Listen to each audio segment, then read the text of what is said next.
Carol, first things first. I sincerely hope you had a wonderful vacation with your family last week and got to enjoy some serious alone time with Eddie over the last few days in Vegas. By the way, send my regards to Aunt Este. As you already know, I'm sending you the first installment of our introductory call and response episode of Squawking Dead. The call and response episodes are basically our way of ripping off the Vlogbrothers, Hank and John Green. I'll send you the entire episode. Take a moment to listen to the entire call first, then record your response to each point and send it back over to me. At the end of the week, I'll cut it all up into what will eventually be called episode 18. I also want to remind you that we've got to cover both episodes 2 and 3 of Fear the Walking Dead season 4, and you'll have to bear with me a little. Part of what's taken me so long to find the strength to cover both of these episodes are because of the events that transpire at the end of episode 3, Good Out Here. After that episode, I was devastated. Maybe it's just me, but it would be extremely difficult to cover episode 2, Another Day in the Diamond, pretending that I don't know what I know. The best way to describe how it felt, it was as though I was attempting to head back to work after my best friend died. I just couldn't do it. I just couldn't pretend to not know what I know. It would feel as though I was lying to myself and our audience while betraying my feelings. We're artists, Carol, and I think you feel the way I feel. I want to be able to say that I gave our audience our best, and not some sort of half-assed, soulless recap of a podcast, now that we've gotten that out of the way. This is my response to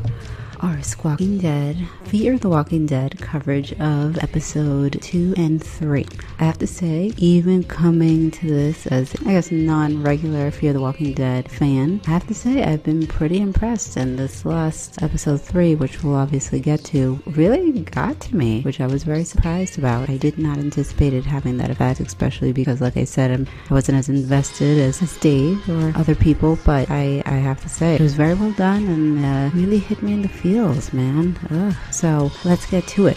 After meeting John Dory, Althea, and Morgan, we basically run into our season regulars at the end of the episode. Our season regulars are not in good shape. They look ragged, they look weary, and they look aggressive. And more importantly, they're costing the very people we started to enjoy getting to know at the beginning of the episode. Episode 2 basically starts off in the past. We see our group waking up in this newfound place, a place I'm going to be calling the Diamond from here on in. The Diamond is basically a reclaimed baseball stadium, minor league maybe, and what they've managed to do out there is basically funnel water, create a sewage system. I think they've turned the luxury VIP rooms into bedrooms, like dormitories, that sort of thing, and they seem to have carved out a pretty good life for themselves. They've been hunkered down in this stadium that they've made into their home, kind of like Rick and the Grimes family with the prison, or even Alexandria. It kind of reminded me more of the prison, though, for some reason. As we listen on in the episode, we start to realize that they've been living there for a year already. So not only have we jumped into the past, but there's a whole chunk of time that's gone missing and is unaccounted for from the time we left off season 3 after the dam exploded. Take, for example, one very important thing. At the end of episode 1, one of the remarks that I made right away is, where did Luciana come from? Because who knows how much time has passed since the dam exploded and from the time they found the diamond, and who knows, Luciana may not have shown up until they found the diamond. So we really don't know when Luciana came back to the picture. But we open up in episode 2 with Nick and Luciana waking up together, and they're obviously together all the way into the present. So that's a pretty good sign. They must have found each other, and they're just as much in love with each other as they were before, and I'd say even more to the point, they've found a way to sort of joke around. They have like a little side gag about basically Nick telling his mom and Madison and his sister Alicia, hey, just make sure she comes back this time, which I found to be very amusing. For some reason, a lot of people took this very seriously, and being married for only a little while and being together with my wife for a couple years, we find ways to joke with each other to kind of bring levity, but I guess a lot of people took that very seriously in the comments, and I just thought it was kind of amusing. I also wanted to note something that was very cool that you see in the beginning of the episode, and you find out later on what it is. Alicia is coring out a baseball, and later on those baseballs are used in the batting cage machine that you used to put the baseballs in. Basically shoots out the baseballs so that the batter can bat them away, and so they use that to actually clear the walkers. So they put little explosives, gunpowder or something, in the baseballs and shoot them out into the parking lot to distract the walkers so they can get out. So little cool thing to maybe put a flag in so that in case it comes up later when dealing with the Vultures maybe. Another thing to kind of take note is that they're not there alone. It seems as though in the year that they've lived at the Diamond, they have 47 other people to take care of. So they've acquired like enough pantry items, enough scavenging for a while, but they're starting to grow crops and they're trying to be all self-sufficient so they never have to leave again. To me, it sounds a lot like Alexandria, maybe even better than Alexandria. I mean, you've got stadium walls, concrete, so not quite sure if this is a good thing or a bad thing, but as we find out later on, they too are challenged with the outside world. And in some way, it kind of goes back to what Rick says to Morgan. The world really does find a way to come back to you. The world finds a way to reinsert itself in their lives. And in a way, they can't really escape what goes on in the outside world. So the next thing we leave off at is... we see Madison talking to a young girl named Charlie, trying to get from her when was the last time she saw her parents,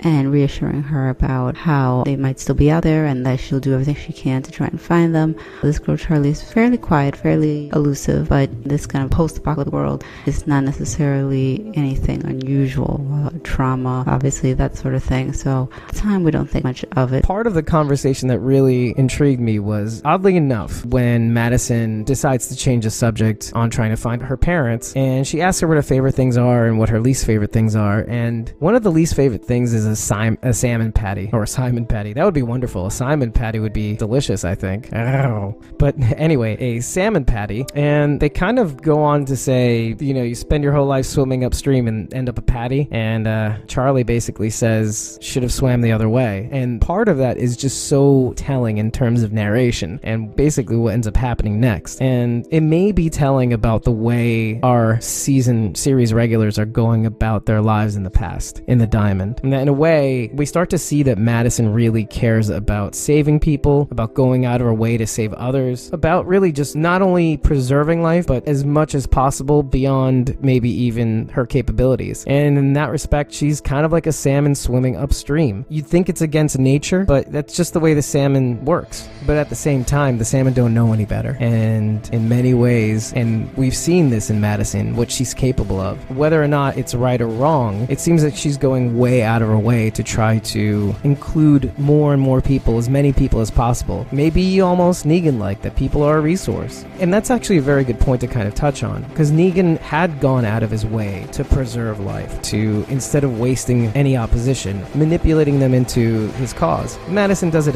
obviously a different way, a more humanitarian way. She has her kids. Negan didn't have his wife. He just had a bat. And that's kind of very telling. At the same time, you can see throughout the episode how far she pushes herself, how beyond the limits of her capability she goes, or really within reason, she goes to try to get at least Charlie's parents. And then we see later on that she does other things as well. It's worth pointing out that she has done this in the past, too. She's been more pragmatic about it, but the way she manipulated Troy at Broke Jaw Ranch to basically do her bidding, and that was one way in which, hey, she could have just gotten rid of Troy. She could have just done away with him as a threat. He was basically responsible for killing Cliff in a way. But regardless, she saw an opportunity to use a broken child who really just wanted to be loved and manipulated him into doing whatever she wanted. And we're sort of seeing that now in the sense where instead of doing the practical thing and being safe and just taking care of her own, she takes care of as many people as possible. Now, I'm not saying this is a bad thing, but I am saying that maybe she's embracing this part of herself, this almost Negan-esque quality of herself. And so it kind of begs to see how this all plays out, especially when it comes to the Vultures. And I think what we might see is her continuing to, instead of dealing with a threat, is somehow taking advantage of the situation or finding a way to manipulate it to her advantage, or maybe just trying to negotiate it instead of being like a Rick and trying to completely destroy opposition. Oh, and speaking of the Vultures, I've been noticing that the opening credits show a different sequence each time. I love the music that they're using for this rather than the kind of electronic dubstep-y kind of opener, Nine Inch Nails-y kind of screeching, wake you up kind of sound. This is kind of pleasant. It's out in the West. It's really kind of like Old Westy, and if you haven't noticed, we kind of use it at the end of the episode to kind of signal that we're done. But more than anything else, and according to Talking Dead, basically, it's important to take note of the opening credits because they kind of tell a story. And as we move on, we might make a little montage at some point and post it or something just to see how the season's going so far. Probably episode 8. We'll string together the first half of them and we'll see how it goes. So as our group is waking up, they basically celebrate their year over the loudspeaker, and Strand breaks out little Vermont syrup, which is kind of a rarity out in the Southwest. And basically we start off with Madison Madison building a room for Charlie in the dugout, and she really does want to include her, make her feel part of the group, and she's basically building this thing all night, trying to bust her hump, trying to do this. When we cut to the next scene, we see Nick and Charlie. I think Nick kind of looks at her almost like a little sister in a way, even though it doesn't necessarily mean that they have a close relationship, but it seems that he does look at her protectively. Nick and Charlie talking about Robert Johnson. Robert Johnson basically only lived to be 27, and one of the songs that he's best known for, Crossroad Blues, which is basically playing also at some point in the show. There's a legend behind it about him selling his soul to the devil so that he can gain his guitar and singing talents. Another important thing to remember is that Robert Johnson actually recorded in San Antonio, Texas, 3 different sessions, which, okay, again, 3 is like the sign of the devil or something, or I don't know, it's a trinity, but you decide. But the overall significance of that selling your soul to the devil sort of thing is how Charlie basically sells out this group. For all intents and purposes, she sacrifices a family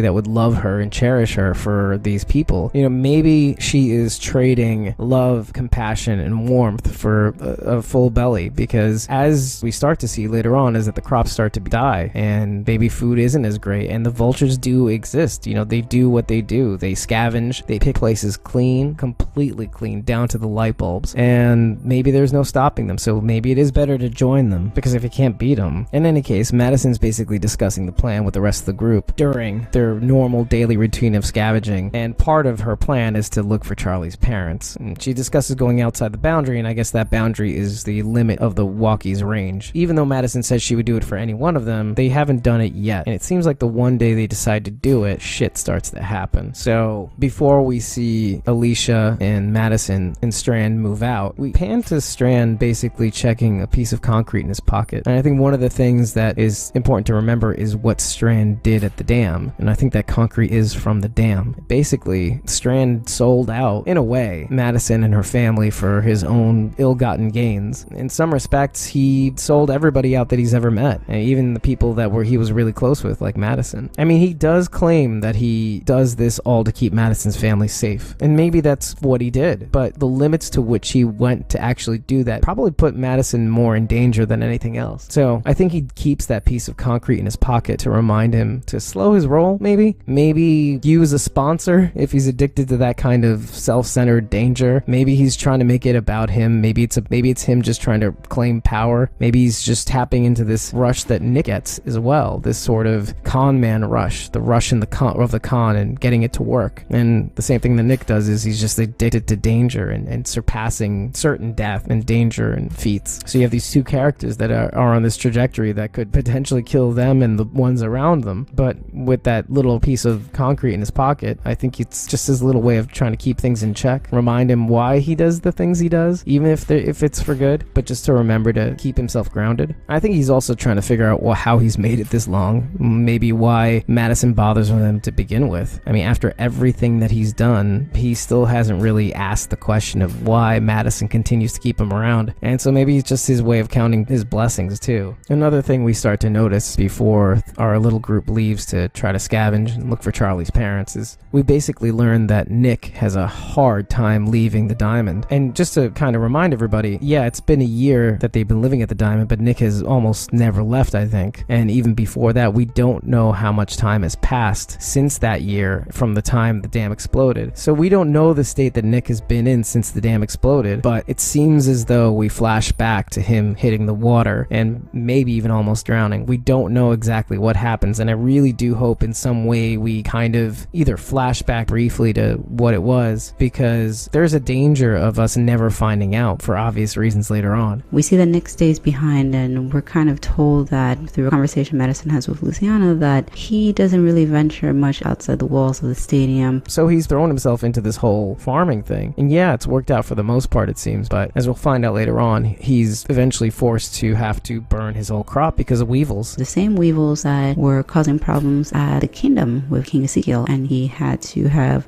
all his crops burned. In the coming days, we see that the harvest situation's gotten worse, things haven't gotten any better, and Nick is struggling with growing the crops and getting them to a better place. Which basically gives the vultures an entryway into abusing our group. And the one thing that seems highly suspicious is that the vultures seem to arrive at the perfect time where the the crops actually start to die. And since Charlie's been there for 2 weeks, there's no telling what she's done to basically help out in that prospect. Had it not been for the crops dying, they could have just waited everything out and the vultures would have been outside forever. And I think what makes them menacing is their ability to hold out at the walls. And I think another thing to note is that so far in both episodes, we have not seen them raise a single gun. And I think that's what is most menacing, is that they prey on good people. They don't mess with bad people, it seems. People that are highly unreasonable, to say the least. But they take advantage of people who are specifically good. Pushes them to the point where they may do something, but by the time they try to probably do that, it's probably already too late.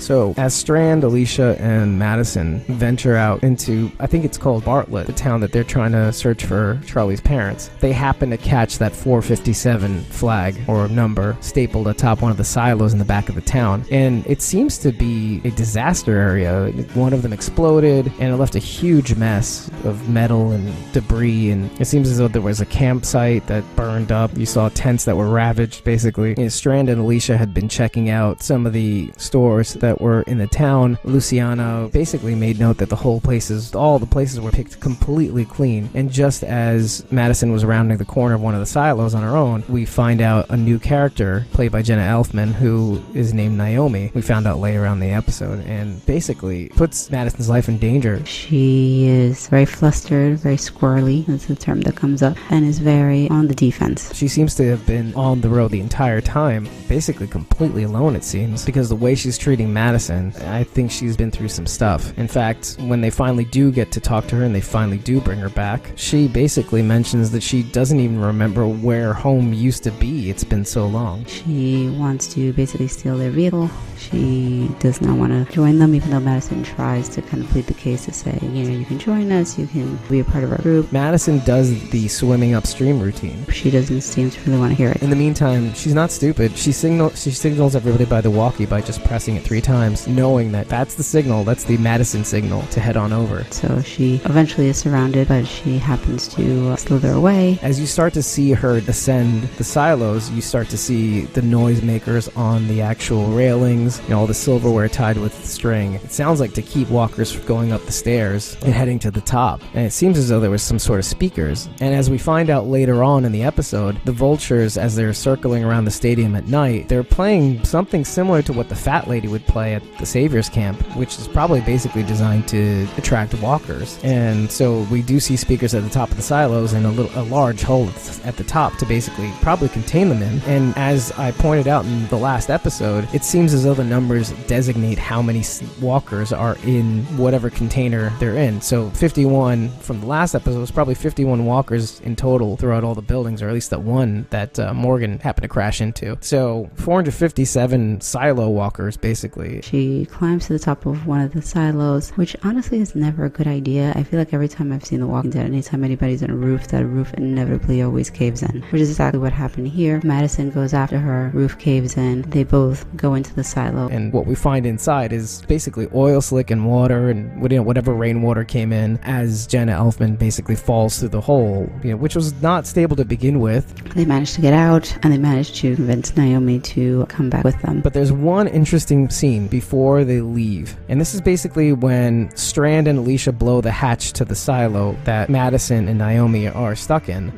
Alicia runs in to get Madison, and for a second, you see Madison's back, and she gets up really slowly, and you start to hear the walker sounds. And for a hot minute, you start to think that Madison has turned. I noticed the exact same thing. You kind of think, uh-oh, what happened to her? And I think there's something significant about that. It may be foreshadowing, because I don't know if Madison's going to make it out of the season alive. It definitely gave me that vibe immediately. And we see people, when they start to get really, really altruistic and really moral, we do find that they end up not really making it, and not only not making it, just having the most sad ending, almost like as if a punishment for trying to do good in this world. So it's just a very telling scene. Now, I could be reading too much into it, and it could just be a way for the showrunners to have a little fun with us, but I don't know. I don't see people dropping little hints like that for nothing. Now, before they leave, Nick wanted Luciana to see if she could find some books for Charlie, and she happens to find a copy of The Little Prince in one of the burnt-out camping tents near the silos. Now, what's really interesting about The Little Prince is that it just basically features this character who jumps from planet to planet trying to basically find a home. So I think that says a lot about maybe what's happening with Charlie, in that she's basically forced to decide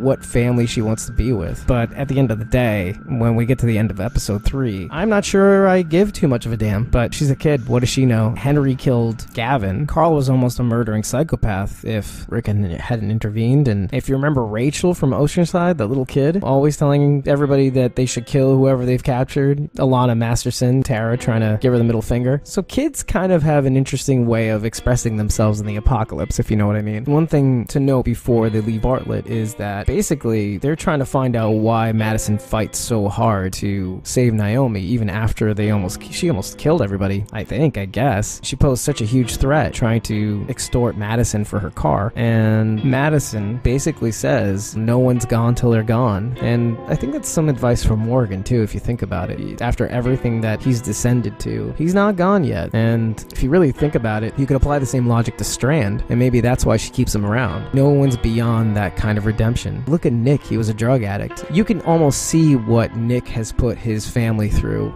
in the way he's acted in the apocalypse. Maybe the apocalypse was the way he was able to fit in this world, you know, how most people find themselves after the apocalypse. But at the same time, you can imagine him being this way in the real world. I mean, when we first see him, he's in a drug den in a condemned church. So he's basically been living on his own, it seems like. So there are so many clear examples of why people aren't gone till they're gone. And it's kind of especially telling since Strand is the one really asking the question of why Madison bothers to save Naomi. The things you hate in yourselves, you tend to question or hate in others. So I think part of him has been it's been burning to ask Madison the very same question. Why do you bother saving the people that feel like they're beyond redemption? So before the group heads back to the Diamond, Nick is basically trying to rile himself up to see what the heck is going on outside of the stadium. It seems as though he's hearing operatic music outside the walls, and basically we find out it's the Vultures' fat lady. But he's not the only one that could check it out, but I think he feels at this point it's been too long. He's got to at some point do this, and so he asks Charlie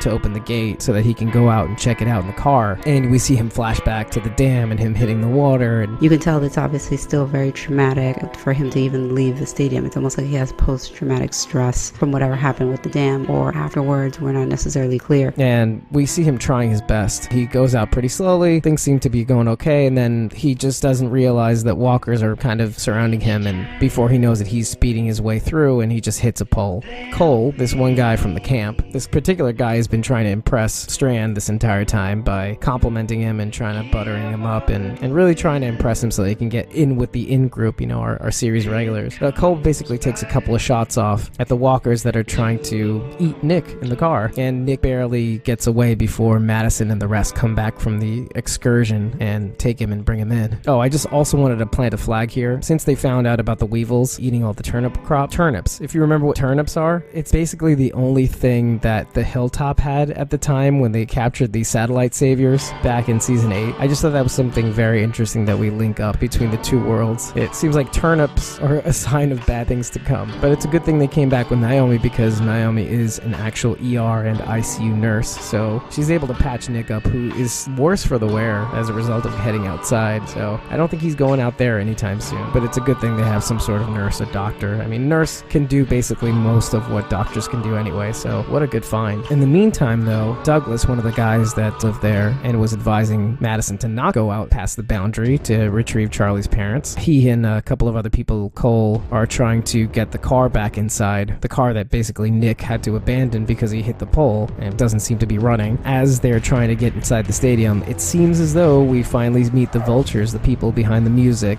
that was playing off in the distance. Luciana sees them via the binoculars while they're trying to push the car, and they don't really realize that they're coming. Luciana tells them to rush inside, and they abandon the car to head inside the walls. house. The group that shows up outside their doors is caravan, really, of cars, of vans, buses. So it's quite an arsenal of cars that all basically park their cars outside the stadium. You see these kind of hipstery looking people, post Burning Man, almost like hobo clowns without makeup. The dude that comes out of the El Camino, who's we later learn is Ennis. His brother's Mel, who leads the Vultures. And Ennis basically takes a bike out, obviously it's a single speed bike because he's a hipster. And he basically circles around the parking lot, gathering some of these walkers and leading them into an open trailer that they eventually shut. The group within the stadium, they just kind of watch this very confused, sort of probably the way most of us were, just not sure what to make of the situation. And it seems that that's what they do. It seems that these are the people that are responsible for the flag out in Building 51, which we see in the future, just to remind you people where we are. They're probably responsible for the 457 in the silos at Bartlett, and they're now responsible for the number 12 in the truck. So I think we've confirmed 12 walkers. These are the number of walkers. And what it seems to be is that Building 51 and between that and Bartlett, how there were no walkers in the streets, it seems like they're basically either cleaning up the place or storing these walkers for later on to weaponize them against anybody who would basically try to stave them off in a sort of siege. They could use the walkers to their advantage, and they definitely have some sort of fat lady. They manipulate sound, they use certain distraction devices, so they weaponize the walkers to their advantage to see if they can break down good people, basically. I don't think they want to use violence or use walkers. I think they're very practical. I think they go after good people only. They try not to mess with people that are just out there to murder. So what we find out later on is that Charlie has been leaking them all this information about the camp. Kind of the way a lot of us thought Enid was filtering information to the wolves. I don't know if you remember back in, I want to say it was season 5,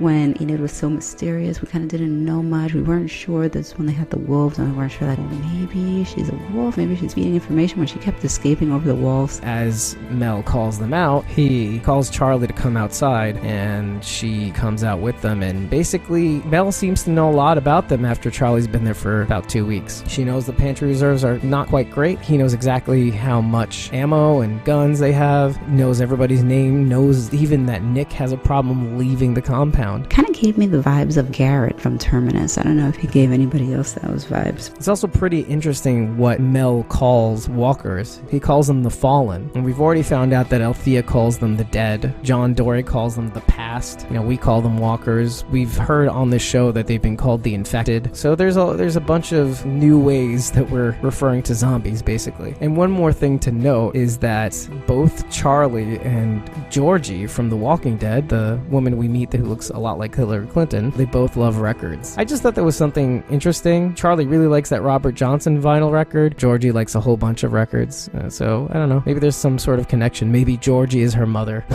So the one thing Mel brings up in the encounter with Madison basically heads out to meet him. Mel brings up an interesting point about how these types of settlements turn out, and especially how they turn out with the Vultures. We've seen this happen with Alexandria. We've seen this happen with many different settlements. What ends up happening, especially for the ones that are really fortified, the ones who think they can block out the outside world, the outside world finds a way to rattle their cage, to make them, the outside world seems to always find a way in. It's not exactly Negan-like, because Negan would keep you alive, use your goods, and keep you working for him. The impression you get from this guy and his group is not so much that. It's more, hey, you might as well give us all your stuff because we're going to take it anyway. And he even tries to say that this is just sort of like a life cycle of these things. You're not going to be able to live this isolated life in this stadium forever. Eventually, this run of the luck you're going to have is going to run out, and we're going to be right there waiting outside to pillage once it runs out. And what's interesting is that Madison does have a viewpoint into the Vultures' way of life. It's not as though they weren't living on the road. It's not as though they haven't been trying to survive. But she does bring up the fact that we've lived like you lived. We've lived, survive out in the wilderness, and who knows what they've been through since the dam. But Mel seems to kind of, for maybe the only time, lose his cool a little bit over what Madison says. And when Madison basically says that we found a better way, basically the diamond, and Mel says, do you think you're better than us? And he basically says, you just haven't been tested. And I thought that was particularly interesting, because I think in some sort of way, he's proud of it. He's proud of what he's been able to build. He's proud that he's putting food in people's bellies, maybe even proud of the fact that and I don't think they use violence. I just think they use good tactics to try to basically keep what they pick off everybody. But I think the most important thing to remember is that Madison and crew have been tested. I think Madison and Mel, they're going to butt heads in ways that we haven't seen before, and maybe even Madison will show us the extent to which her benevolence reaches. The one thing that I thought of when I saw this encounter is I'm kind of liking this new Madison. I kind of like that she is malleable, and because as we see, as this encounter ends, the very next day she's still building that room for Charlie. She's still making that home. She's basically faking it till she makes it. She knows what's right in this world. She knows that even though Charlie may never come around, she's still acting as though when she does, she'll have a room ready for her to be with the people she loves. And so I kind of like that. I like that she acts in a way that she's preparing for the good things to happen. And so what I sincerely thought about after this whole encounter with Mel was that there's no reason why Madison couldn't just invite these guys in to hang out, to be a part of this community. And from the way Mel reacts to Madison, the way he thinks, oh, she thinks she's better than us. I know better. I know that this is the way to be, that it's, eat or be eaten, or just wait for people to be stupid and, we'll pick their bones because we're the vultures. So it's maybe these clashing of philosophies. Maybe Madison is still stuck or still trying to recapture what was once in the old world. Maybe it's a lot in the way that Rick is trying to change things around, to try to bring back incarceration rather than just kangaroo court and death as punishment. And Madison seems to find this philosophy a lot earlier, to basically try to bring back humanity. And these guys are basically saying, hey, we deal with the world on this terms, on the terms that they are right now, and that this is how we're going to live life, and we're not going back. So I think this is the thing that really causes these two ideas to butt heads more than anything else, because I think Madison would genuinely find a way to incorporate these guys into their lives. So when we see that Madison's still building the room for Charlie, the rest of them seem to join along as well. They basically take cues from her. They're seeing that Madison's just trying to build a better world. And you know what? We get it. This is a stark contrast from the way the Clarks have been throughout the previous seasons. We've constantly seen each and every one of them take a different path or different attitude when it comes to how to deal with this world. And for the first time, we're kind of seeing them all in sync, and it's kind of interesting. And it's kind of like what the showrunners were saying about hope in this season. At some point, we're trying to build our way towards a hopeful future. It's kind of a stark contrast to what The Walking Dead had been for the last couple of seasons. And I love the fact that they're doing all this while Mama Said, this is like this country song, is playing on the speaker, in the background in the episode. And it's basically about a man who was condemned, who kind of lived his life badly, did wrong things, but he mentions that his mama tried to keep him on the right path. So I think that was kind of cool little thing. And while this is all happening, Luciana takes the Little Prince book and leaves it in front of Charlie's bus as kind of like a symbol of good faith. Like, hey, you still have a place here. You don't have to sell your soul like Robert Johnson to be safe. You have a means for love and appreciation and adoration, and you have a place here. It may not be great, it may not be perfect. You may not have a meal in your stomach all the time, but we will always try our best to give you a better life. And that's basically where we leave off with them in the past. We kind of cut to the future right away. And as you remember, Alicia, Nick, and Strand and Luciana have captured the Misfits, John Dory, Althea, and Morgan. And as they're going through our Misfits things, they find the 51 flag. They happen to take it with them. Luciana specifically grabs the flag from their vehicle and frantically exclaims that they are with them. And none of these people know what she's talking about. You have to remember, some considerable amount of time seems to have passed since whatever has transpired until they meet John Dory, Althea, and Morgan. These episodes very much flow one into the other, so it definitely keeps it very fluid so far, which is very interesting and definitely keeps you hooked. We're left with the Misfits tied up in the back of Althea's van, and they are driving over to what seems to have been directions from Althea of where this place is, but they seem to be going nowhere. It's at that point that Nick kind of confronts Althea and says, hey, stop messing with us. And Althea has taken enough crap, and she's basically saying, I'll give you the rest of the directions if you guys agree to just give me your story. The story for this building seems like a fair trade, doesn't it? And the most important thing that Althea tries to get them to realize realizes that, hey, look, it really should be about us versus the dead. And this is something that Carl tries to bring up with Rick and Negan when he tries to get them to make peace. What's out there is the enemy. We're the last line of defense for any of those dangers out there. It shouldn't be us fighting each other. And Althea brings this up very succinctly. So in essence, what's the big deal? If I just want to interview you for just finding out what your story is, what your deal is, where you've come from, how you're dealing with this world, what's the big deal if it means that you get to find out more about these numbers on these buildings? Meanwhile, that gives Althea enough time to get out of her zip tie bonds. It happens very quickly, actually. Althea kind of flips the script and all of a sudden gets Nick in a headlock with a knife to his neck. It seems like she's some sort of probably international reporter. She's probably been in hostage situations. She's trained herself in some sort of defense classes. She has those combat knives. She has a combat vehicle, for goodness sake. So she seems to get out of her zip ties pretty easily and tries to take Nick down. The whole melee causes them to drive the SWAT van into a ditch off the highway, and they can't seem to get out. And now our misfits basically have control over our series regulars. Meanwhile, Nick is injured in the van. He also kind of sees, like, in this bleary state, not to mention bleary-eyed Rick, but in his bleary-eyed state, he also sees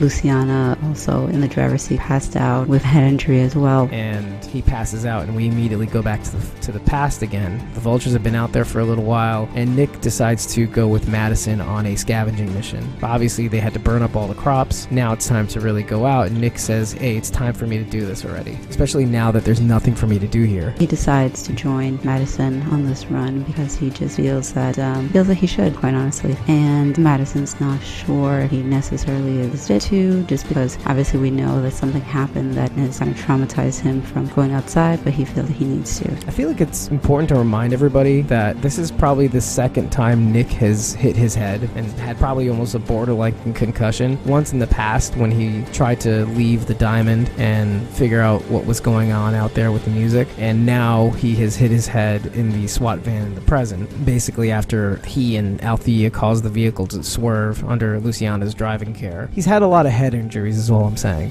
So anyway, what's interesting is that, yes, while Madison and Nick go off in the past to try to scavenge, we zoom back to the future. The walkers that descended upon their sidelined SWAT car in a ditch have been handled. We see Althea, Morgan, and John Dory free, and we see that Strand, Alicia, and Luciana have all had their hands or wrists zip tied, and Nick was on the ground still passed out from his head injury. When he does come to, what they do say is that they need to get this SWAT car out of this ditch. What Luciana says is that she knows that back in this other town that they saw the crane that they could use in order to pull the SWAT car out. And Strand says something very interesting about the start of a negotiation often requires an act of faith. And I think that resonates with Althea. Look, she's an out-of-place character. She's a journalist in the apocalypse. There's just no need for that. And I think part of that lends itself to a certain, at least a truth-finding mission and a belief that there is some sort of good in this world, even though you're surrounded by really bad people. But it's something that Luciana finds out really quick, is that yes, she allows herself to put herself in certain situations in search for the truth, but she's no dummy. She is definitely capable. She has the tools and the wit to basically get out of situations like that. She's almost like a Jesus in a sense. And all Jesus ever wants to do is bring some sort of equanimity to the world or something. And I think he does that by placing himself in certain situations that, for all intents and purposes, most people couldn't get out of. But I think Althea gets out of them,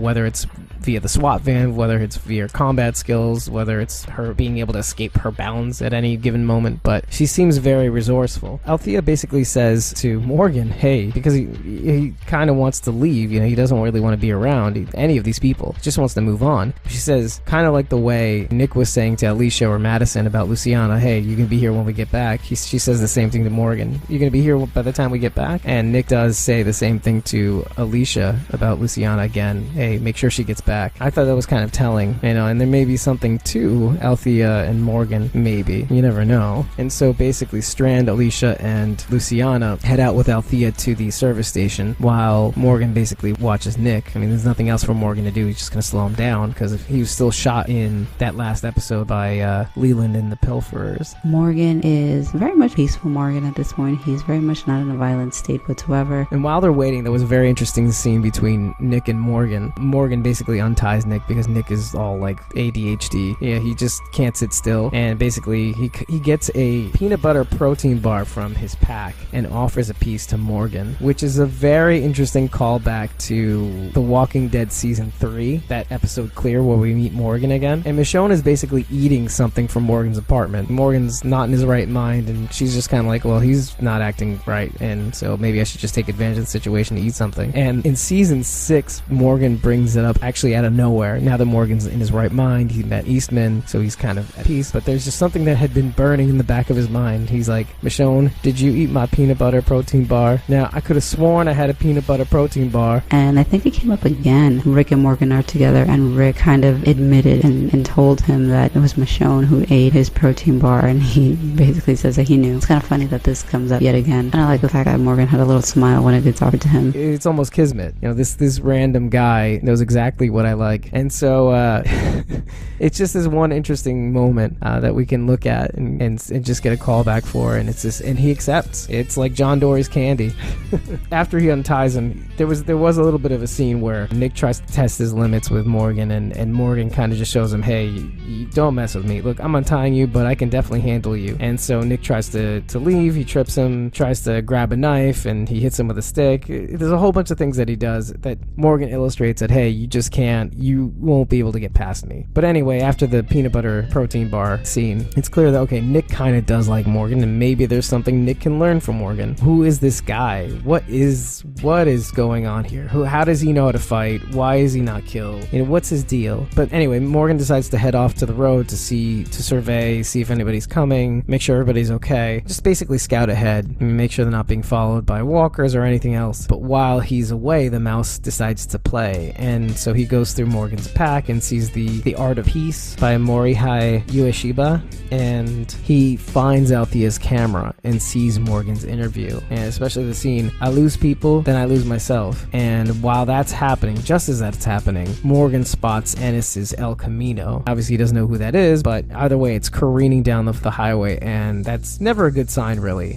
and you never know what's going to happen. So he rushes down and tries to cover Nick in the van just as it's screaming past, and Nick spots Ennis's El Camino, and he flips out to the point where he's fighting Morgan to try to get out while Morgan is trying to just basically protect him, to the point where Nick actually beats on Morgan's gunshot wound on his leg. That's how desperate he is to get out, to try to get this guy. And Nick busts out, throws Morgan on the console, and Morgan sets this horn off in the SWAT van that just continues to blare out through basically the entire episode almost until they get the van out of the ditch. But Morgan pays no mind to that. He runs after Nick as fast as he possibly waddling can. Nick escapes and is just feverishly running after this car. We see that obviously he does not catch up with this car. And just then we kind of head back to Althea and Alicia and Strand and Luciana, the service station that they head to. And Alicia's had this kind of a sword that she's been swinging around. It's basically the receiver assembly for like a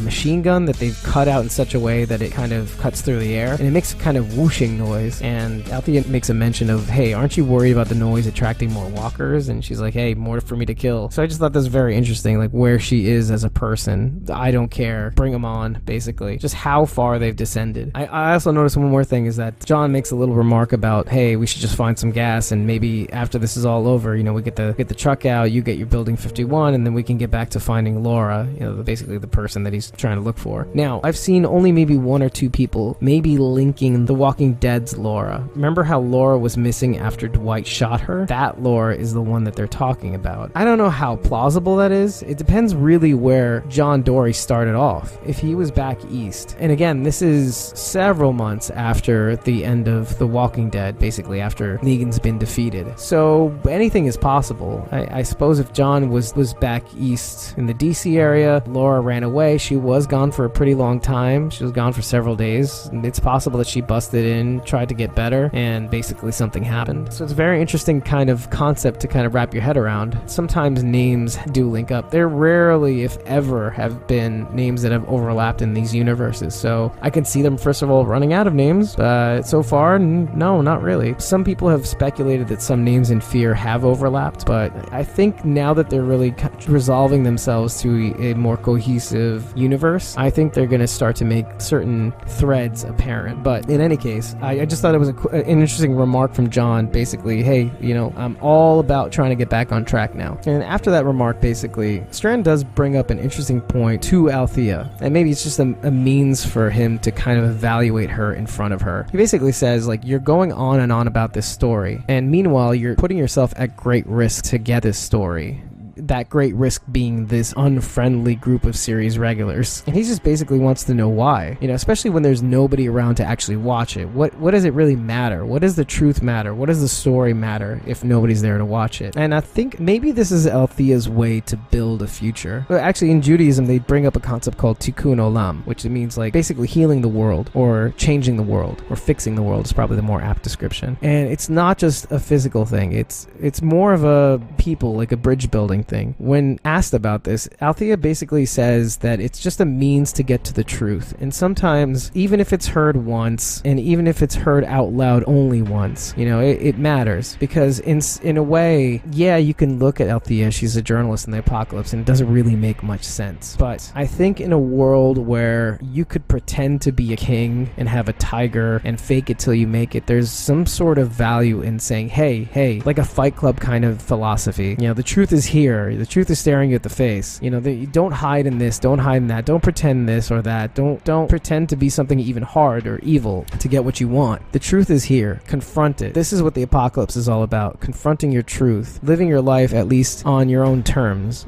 Being this better person or this person that you've always wanted to be in the apocalypse. Just be honest with yourself and the people around you. And maybe that's what Althea is her way of trying to build this better world. And then right away, Alicia basically says, I have no idea how she's alive. And it's we were kind of saying the same thing in the first episode. How did John Dory last this long? I mean, obviously he's a capable marksman, but at the same time, when you're going after lofty things, these weird, don't you have bigger concerns kind of things? When Althea's sole purpose is to really meet people to get stories rather than trying to meet people to build a community to survive or something like that, it really does say a lot about people. But I do kind of understand now where she's coming from after watching this episode a couple of times. And Luciana does pick up on this. It's something I mentioned earlier. She basically says she knows her shit, except that shit about the truth. So she's recognizing that she knows what she's doing. She's definitely a capable person, but I think her thing about the truth is full of shit. And maybe she's right. Maybe it's not to get to the story or the truth of the story. Maybe there's more to it. Maybe it's just that when people relieve themselves and say it out loud, maybe it's not really about the truth. It's about getting to who a person is really and maybe dealing with that person after the truth is out. We cut to Nick actually running to catch up with Ennis in the El Camino, and on his way he spies this patch of bluebonnets, and it flashes back to he and Madison in the car in the past. Remember, Nick and Madison went out to finally get some supplies because of the crop yield is all gone to waste. Every single thing. Weevils got to them all. So he and Madison are out in the wild, and he basically admits defeat right away. The first thing that happens when they get out to the car and they drive out is they bump into Mel on the way out. He's doing his thing about staying in his little lawn chair and surveying the stadium. He's pretty chill for a hipster. And he basically just warns him, hey, look, it's slim pickings out there unless you know where to look. And we know where to look. Says that Charlie doesn't like children's books. And he basically throws the Little Prince book back he basically wings it at Nick, almost in disgust, like, hey, I found Charlie, we take care of her, she's fine, you don't need to insert yourself in her life. And really, Nick just, as they're driving out and they're out on the road, he just admits defeat to Madison. It's, what are we going to do? I mean, there's really no other way. I just don't see any way out of this. And Madison just, how do you do it, Madison? And Madison just goes, look, every time we go out there, I try to see something good. It just reminds me of how this world was and could be again. It reminds me of the little things that we fight for. It could be like an old billboard or an armadillo, just something silly. Mainly evidence that people were helped in some sort of way. Somebody reached out and helped somebody else. And that's kind of like a good sign, something good. And we kind of zoom back to the present. While Nick is picking the bluebonnets, we got walkers, and Nick tries to deal with them, but he is having a lot of trouble with that last one. Again, I am not a diehard Fear fan, so I'm not necessarily sure of the background, but to me, I see the hammer and it takes me back to Tyrese from Walking Dead. And Morgan catches up just in time to put them down. Morgan tells them, hey, let's go someplace safe. They kind of walk into the nearby town and walk into a store. Nick takes a moment to ask Morgan, why'd you save me? Why did you help me? Because if it was me, I'd just let them rip me apart back there. He does tell Nick that he's been in his place before. He knows that pain, he knows that hurt, and that you going there and confronting whoever's in that car isn't going to do anything. It's not going to solve anything. But obviously Nick doesn't care. He's not listening. It kind of brings us back to The Walking Dead. How Rick basically says, hey, why'd you save me? Season 1, hey, I was out there alone. You had your kid. You had no need to save this complete stranger who could have probably hurt you. And I also kind of find it funny that Rick and Nick sound the same. And it also brings up another very interesting point by the end of, more we find out about Nick and his character, and then also what Rick becomes. At a certain point in season 8, you see Rick rushing down. This is after Carl has died, him losing the best part of himself, his son, the thing that makes him want to reform to do better. And you see this group of saviors, they're about to head to the hilltop. And Rick, all of a sudden, instead of giving the signal to the rest of the hilltop that this cavalcade is coming, this whole parade of cars that are going to head over and hurt the hilltop, he sees Negan driving the Dodge Challenger. And instead of warning them, he rushes down recklessly to get at Negan. And Nick is kind of acting the same way with Ennis right now. So Nick, Rick, they rhyme. It's just a very interesting juxtaposition. What's more interesting about that is that Nick does this, and so does Rick,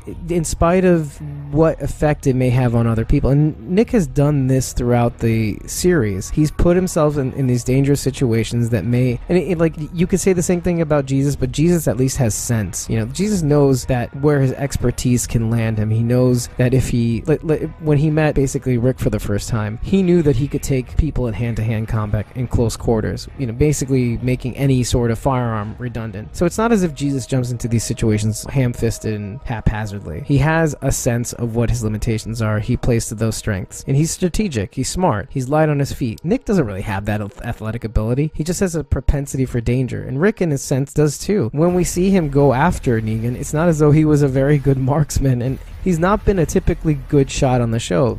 The thing that he shows the most, and this is something that Nick shows as well, is that he has this weird kind of resolve, this almost supernatural kind of resolve. And we see this both with Nick and Rick throughout the series, the way he's able to get out of situations by almost sheer willpower. So I just thought that was a very good comparison to make. We flash back to the past again with Madison and Nick. And basically, they've hit empty. Every single place they seem to go has been pit clean before they get there. And then they hit this one place. And as they're about to get in, they notice Ennis's blue El Camino. And they're looking at the back of the pickup, and it seems as though all the stuff from the place that they were just about to raid is in the back of the truck. And just as they're about to survey things, Ennis is coming out with a box of stuff. You find out basically that the group has been kind of careless. The way that Charlie was able to relay all the information to the Vultures has been through the radio, and then you find out when Charlie exits the same cabin that they were about to raid. The camp in the stadium is radioing them in, and Madison takes heed to actually turn off the radio as they're radioing in, and hears the other radio in Charlie's hands as she walks out of the cabin. And it's the most awkward moment ever. Charlie is just gobsmacked. So again, Charlie just kind of being a foil to these guys. Maybe a Charlie horse? Maybe. Just saying. I mean, throughout all these scenes, we don't really know what Charlie thinks. She doesn't really say anything in response to either person. All you see is that at the end, she ends up running to the Vultures, no matter what. So she really has done a Robert Johnson. She's really sold her soul to the devil. In the meantime, Nick is having a very, very hard time being outside. And we start to realize what it was that Nick was really afraid of in terms of leaving the diamond. And it really wasn't as much the anxiety. Maybe that was an initial thing, the little him trying to get past his agoraphobia. But maybe it's something more than that. And as Nick is trying to walk away, basically trying to resist the urge to really throttle Ennis, Ennis takes a dig at him, basically saying, at least I can feed my family. And basically all the work that he'd been doing at the stadium to try to live within his limitations, trying to stay in the diamond because that's where he wants to be. He wants to provide for his family. He wants to farm. It seems to be that when he's in there, he's his best self rather than this chaotic, danger-seeking person while he's on the outside. And maybe something worse. And then when Ennis says that, he loses his goddamn damn mind. He pulls out a knife and just backs into him, almost slits his throat. If not for Madison, we don't know what would have happened. And to the point where he almost doesn't stop, and he cuts Ennis's, just gives him a little cut to remember him by. And what really horrifies Nick, and we see this a little later on, is that he's basically beating himself up for his behavior in front of Charlie. Like, for all the stuff they've been trying to do for Charlie, build the room, give her the book, and basically preparing this place so that she could come back. It's like, no matter what he does, he did the one thing that would make Charlie horrified to ever come back to this group. And that's what really gets him the most. That's why he didn't leave the diamond, is because he says being out there makes me feel more trapped than being in there, because it makes you feel like you have to descend to a certain level. And I just found it very odd that he does this, and they do this basically in front of a church. He's finally admitting what it is. He's saying out loud what it is that makes him want to stay inside the diamond. And you do see this. You see this time and time again. I mean, in fact, it's very telling, because the very first scene we see Nick in this series is a church. He's inside a church, and he's being this dangerous fellow. And now that we're outside of a church, you just see this kind of juxtaposition. Like, I know how I am in the outside world. I know I'm the person I don't want to have to be. If it's the danger thing, I don't want to have to chase this danger over and over again. I don't want to live in that. But also, I don't want to have to be this type of person who just loses himself, kind of like Morgan. It's very oppressive.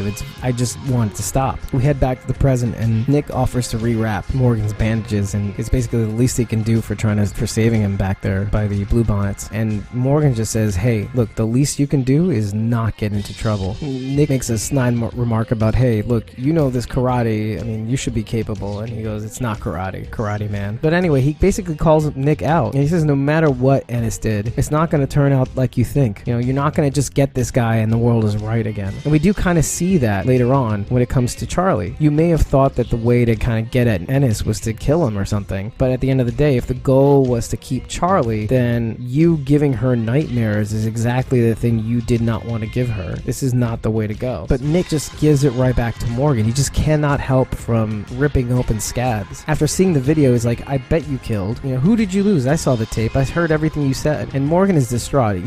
He's fighting this idea of, look, I'm stuck between not wanting to be around people. I really did not want to have to get into this. And he basically said, I'm not telling you this. I'm not telling you my life. And then Morgan does something for the first time. He says, you know what? It's like, I'm walking away. You want to hunt down whoever hurt you? It's your business. And he just walks away. And he is walking away. You see him walking away from the town. We'll take a moment to head back to Althea. While the car is being towed up, Strand basically strikes a deal. I will give you the story. We'll do everything you need to do, but you need to be the one that brings us to Building 51. You just bring us all the way. And he says all the way until the end. And I thought that was a very interesting, ominous line. It kind of tells us that these people are going to be stuck together for a pretty long time. And Althea just wants to reiterate, hey, you'll answer all my questions and let me feel you doing what you need to do. And Alicia basically says, in the most unconvincing way possible, she says, deal. I just feel like she's going to violate that deal at her earliest convenience. It just feels like she's not in the right headspace to agree to things. I don't think she's in the most, she's willing to be out in the middle of nowhere and trick complete strangers, be they good or bad, into taking their van. I just don't think she's in the right state of mind to be able to agree to terms, like honorable terms. And so we kind of cut to Morgan. He's actually walking away from the town, and he encounters Ennis. And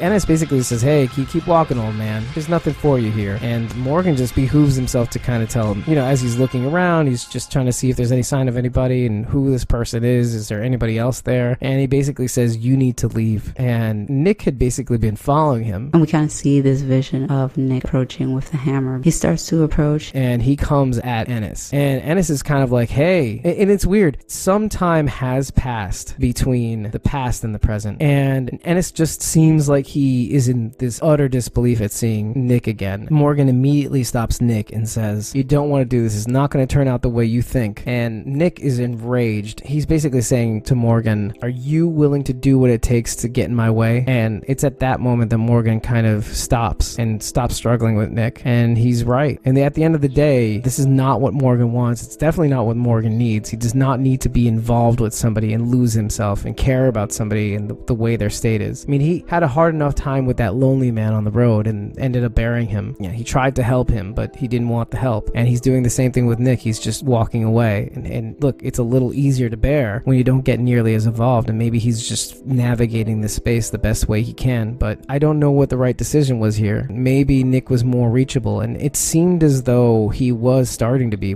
And Nick just wanders into the silo or shed that Ennis is in, and Morgan is walking away. But as Morgan is walking away, he's on the road, he's kind of a little bit outside of the town they were in, and he spots the very patch of bluebonnets that Nick had almost fallen to walkers over. And he sees the bluebonnets and the dead, and he thinks back to something that made him remember what it means to do what he's doing, to walk this line of not killing. And it's at the idea that all life is precious. He sees the bluebonnets, and that's all he sees. It's kind of like what Madison sees in the bluebonnets, just something good, the good out here. And he rushes back, and Ennis is trying to fend off Nick's furious attacks, and Morgan tries to reach Ennis in time. Nick. But we see Nick throw Ennis onto a set of deer antlers. And not only does he do that, for all intents and purposes, Ennis may have been fine. We don't even know. But Nick actually pushes him into the antlers and just ends him. And not only that, but he pushes him down slowly and agonizingly and painfully. And it's just then that Morgan seems to catch up with Nick. And as Nick is leaving the actual shed, he sees his blood-soaked hands. And like a last-ditch attempt, Morgan is basically appealing to Nick. You definitely feel that Morgan's trying. He wants to help this kid. He doesn't want him to go down this same kind of bloodthirsty, angry path. Obviously, he's already kind of quenched part of that thirst. He's answering the questions he originally asked. Who is it that you loved? What made you lose yourself? And he basically just says, without any prompting, it was my wife, my son, and my friends. That's who I lost before I lost myself. I know where you are, Nick, because I was there. I didn't know how to make it stop. I didn't know if I wanted it to stop. I just didn't think I could ever find my way out. Then I met someone. The man didn't have to help me, but he did. He gave me something. He showed me that all life is precious, and that helped. It still does. And I think with all the flashbacks going back and forth between Madison and Nick, and Madison reminding him that just to look for the good things, just look for the good out here, I feel like he was almost open to it. And when Morgan is about to is showing him the book that Nick had rifled through his stuff over, Nick almost seems kind of resistant. He's like, what is this hokey nonsense about peace? The art of peace. What is that? And Morgan pleads with him. He says, believe me, it's not hokey. It's not too late. Just, read it. We can talk about it. We can talk about anything, Nick. And, in the very next scene, you see him rifling through the book. And it feels like Morgan he's trying to reach out to Nick. He's trying to give him something to latch onto, something good that sticks with him instead of something good that he has to find every now and again to kind of remind him what they're surviving for. But we kind of have to flash back to Luciana and John Dory having gone after Nick and Morgan while Strand, Alicia, and Althea were towing out the car. And John Dory has a little moment with Luciana. And he's basically asking her why Nick cracks that joke about make sure she comes back. Because he has his own love story. He has this person who left and never came back, this Laura of his. And he basically wants to know, maybe for himself, that, why does Nick make that joke? Did you leave? And if you did leave, why did you? And you know what? Maybe that's not really the right question, and I'm sorry for asking, but did you love him? She says, I left, but I still loved him. And maybe that's what John needed to hear, and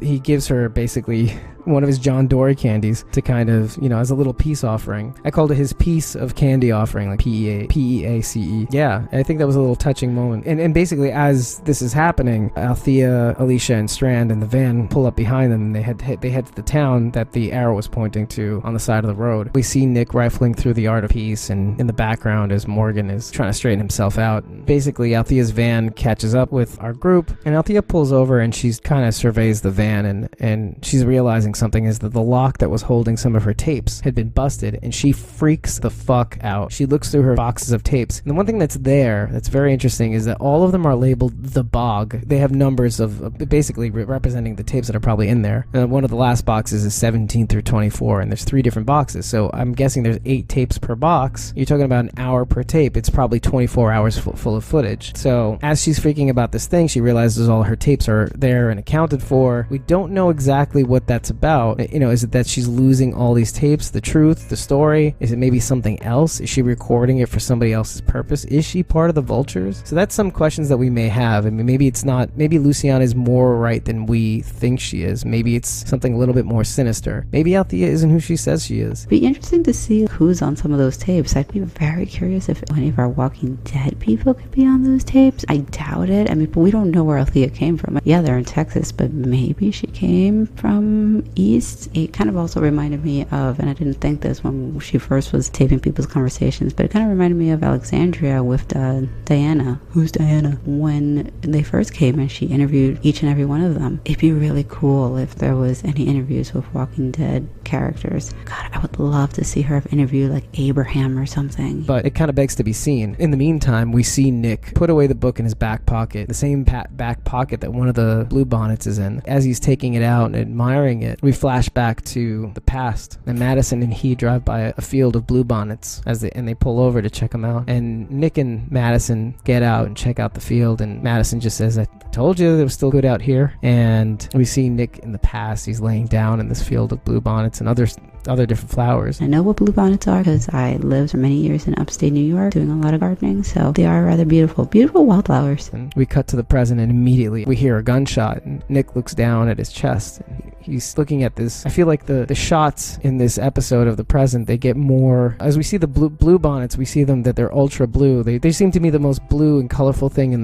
the episode, but the more we get into the present, the more washed out and blue and colorless things are. And so when Nick looks at the blood that he has picked off of his chest, as he's touched his chest, the blood itself is just so almost viscous, almost looking. It's so dark. The color is just so dark and so washed out and bereft of color. You can't even see the red almost. Just one thing that I just noted when I was looking at that scene, I'm like, what, is he picking out mud from his chest? And I just can't believe what's going on. We see that it was Charlie that shot him. He has this look of like a disappointed, crushed, shocked look on his face that she would do this, and it says Charlie, and she runs off. The other group arrives, but I'm not sure if they necessarily caught that it was Charlie. Alicia seems to notice somebody. I don't know if she picked up that it was her, but obviously their first concern is to Nick and to try and save him, but I mean, it's not possible, and it's actually a very gut-wrenching scene, even if you're not an avid Fear the Walking Dead fan, because again, like I said, I am not. I did find that scene very heartbreaking. The reaction from Alicia, the reaction from all of them, Morgan just kind of watching the whole thing in a sort of numb sadness, but also a numbness that he's seen this so many times before. And just the way it was shot, I think it was very beautifully done. We have this scene and he's lying there and everybody's trying to save him. Nick is struggling. He's choking on his own blood. Obviously he's hitting the lungs, and everybody's rushing over to try to help him, and he's down and nobody can do anything, and Alicia is just trying to tell him it's okay. It's basically telling him it's okay over and over again. I mean, they try to do something but they can't, and Nick just dies then and there. And we suddenly shoot off into the past, and it's this saturated, this full of color scene of Nick lying down in this field of flowers. You know, it's a close-up shot too, so it's mostly green, it's the grass, and it's not only bluebonnets now, it's daisies mostly. It's daisies, bluebonnets, and it's just full of color. It's just so contrast from the blue washed out colors in the present and even the warm tones in the past. It was just so much more full color. It was on par for me for like the Tyrese episode when Tyrese was killed off. In Tyrese's send-off episode, there was a lot of flashbacks with kind of a dreamlike haze with passed away characters, so it was a little different, but it got me, damn it. Got me in the fields. And Nick appears to be waking up after dozing off in that field of flowers that he and Madison had found. And just like that, he wakes up and he just falls back asleep, and the credits play with no music. And that's pretty much where the episode ends. And you know, as much as a lot of people like to talk about how that scene was kind of an homage to Nick and how that was sort of a good send-off, and it was, for days I was just in this really weird fog. It hit me so abruptly and so hard that, like, there's something about this character that resonated with me. This almost the kind of irredeemable character that you would find in the non-apocalypse, that has found a way to thrive in post-apocalyptic times. Just to see what Morgan and him go through, what peace Morgan could have brought Nick. Just the beginning of this relationship start to form between him and Morgan. And maybe it could have been a master to student relationship, but maybe just a good friend, a good friend that can actually talk about these things, these feelings that he's had while in the apocalypse. Killing somebody and then realizing that there may be an actual way to come back and feel like I can live out here and still be somebody who cares about other people without having to kill or put other people in danger or be addicted to danger or drugs or any sort of dangerous situations, or feel like I have to be a certain way, that the outside world makes me suffocate. You know, that I can be that. It could be a person in the world, find a way to manage things, to find peace, to see that all life is precious. And then all of a sudden that life is taken away from us, that chance. And it's something something that I've personally always haven't had an issue with when I see the kind of potential that somebody has, or a situation or relationship starts to form and all of a sudden it's ripped away from you, that opportunity. It's something that I've always had an issue with. It's something that's hard for me to recover from. Now, I mean, I'm much older now, and I think I've had more of a problem with this in my 20s than I do now at my 39s, or almost 40s, let's just say. But it's still something that really hits me really hard, and I think that's what has really made me pause before actually starting to record this episode, because there's a part of me that identifies with this so much. There are memories that are linked to this kind of idea of this relationship potential that is wasted. In any case, putting my feelings aside for a moment, we go to the sneak peeks, and a couple of points to touch on. So the scenes that we're seeing here right now, these couple of scenes, these are actually filmed through Althea's camera, and we see through Althea's camera that Alicia puts down Walker Ennis, because apparently, he wasn't taken care of after Nick killed him. In that same shot, we see Strand covering Nick's body, and also that Strand is being interviewed by Althea, so she does get him to sit down and talk. And it does seem as though they do reach Building 51, and it's not only just the interviews, she's actually doing some sort of like field reporting too, so there is some sort of story that's being told through this camera. We back to the past, and we see that Naomi is advising everybody, hey, maybe it's time they sought out a new place. Maybe it's just not about, maybe they just give it up and they just move on. They could build a new life somewhere else and just leave these vultures behind, let them have it. It also looks like, do you remember those Fear the Walking Dead promos for the season? There's actually a song by Dr. Dog, which we actually play as background music to our episodes in Fear the Walking Dead, and it's that season 4 promo with the little piano in the beginning. They are going to be going to the water park in the next episode, so that should be kind of fun. Maybe it's like a new place, we don't know. Another sneak peek that we see involves, this is an extended sneak peek, is we see Madison and Mel having a dialogue. Madison just meets him outside. He's basically cooking wieners, and he asks her if, it's a baseball stadium, she must have relish, but he's kind of observing that, hey, they must have put all the condiments on the stuff they probably didn't want to eat, kind of almost like rubbing it in their faces, while, we're eating wieners and we're eating all the condiments in the way that things should be. And Madison does bring up how Ennis keeps beating him to every place they try to scavenge. This is where Mel basically brings up again, hey, there's every time you send someone out, there's a chance they won't come back again. And Madison does take pains to actually say that, hey, I know they'll come back because they're my people. They're capable. These are my people. You think you know who we are, but you don't know what you're messing with. And I think that's the thing. I think maybe the big underestimation that Mel is making is that maybe these are two good people. Maybe they're trying to create a community. They wouldn't harm a fly. And maybe that's what they showed Charlie. And that's probably the fatal flaw, is that he's viewing all this from the lens of a child who has been taken well care of. And they probably haven't had to do anything very sinister or violent, which of course lends to the idea that the vultures only pick off of good people. And so they've never had to see these people, these good people, do anything really bad. And I'm not saying that they will, but we all know what Madison is capable of, and she could go Mama Bear at any moment, and in probably the best sort of way, the most tactical and tactful, let's say, way, and still sort of engender a kind of sort of peaceful, cooperative, peace-loving sort of way. And maybe it doesn't have to go that way, but I don't think she would hold back if it came down to it. Oh yeah, and we do have a scene where Morgan does go to John. I think they're in the van at this moment. He's saying, and I'm better off on my own, and I think this is a response to Nick having died. In the last, I think the Talking Dead sneak peek, we see Strand and Cole in some sort of cages.